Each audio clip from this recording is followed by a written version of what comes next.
ಪ್ರಜಾಕೀಯ ಪಕ್ಷದ ಪ್ರಚಾರನ ಉಪೇಂದ್ರ ಅವ್ರು ಒಬ್ಬರೇ ಮಾಡೋಕ್ಕಾಗಲ್ಲ. ಸೊ ಅದಕ್ಕೆ ನಾವೆಲ್ಲರೂ ಸಪೋರ್ಟ್ ಮಾಡಬೇಕಾಗತ್ತೆ, ನಾವೆಲ್ಲ ಪ್ರಚಾರ ಮಾಡಬೇಕಾಗತ್ತೆ.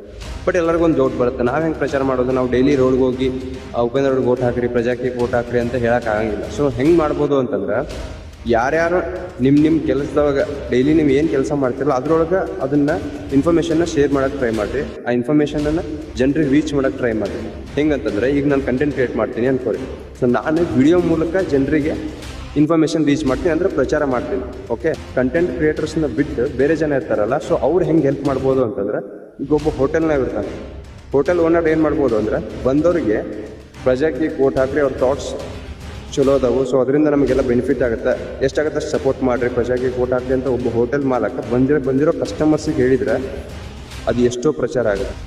ಒಬ್ಬ ಹೋಟೆಲ್ ಓನರ್ ಹೆಂಗೆ ಪ್ರಚಾರ ಮಾಡ್ಬೋದು ಅಂತ ಹೇಳಿದೆ. ಸೊ ಇದೇ ಥರ ನೀವು ಏನು ಕೆಲಸ ಮಾಡ್ತೀರಲ್ಲ, ಸೊ ನಿಮ್ಮ ಕೆಲಸದೊಳಗೆ ಹೆಂಗೆಲ್ಲ ಜನರಿಗೆ ರೀಚ್ ಔಟ್ ಮಾಡೋಕ್ಕಾಗುತ್ತೆ ಈ ಕೆಲಸನ, ಈ ಪಕ್ಷದ ವಿಚಾರನ, ಹಂಗೆ ನೀವು ರೀಚ್ ಔಟ್ ಮಾಡ್ಬೋದು ಇನ್ ಕೇಸ್ ನಿಮಗೆ ಬದಲಾವಣೆ ಬೇಕಂತಂದ್ರೆ.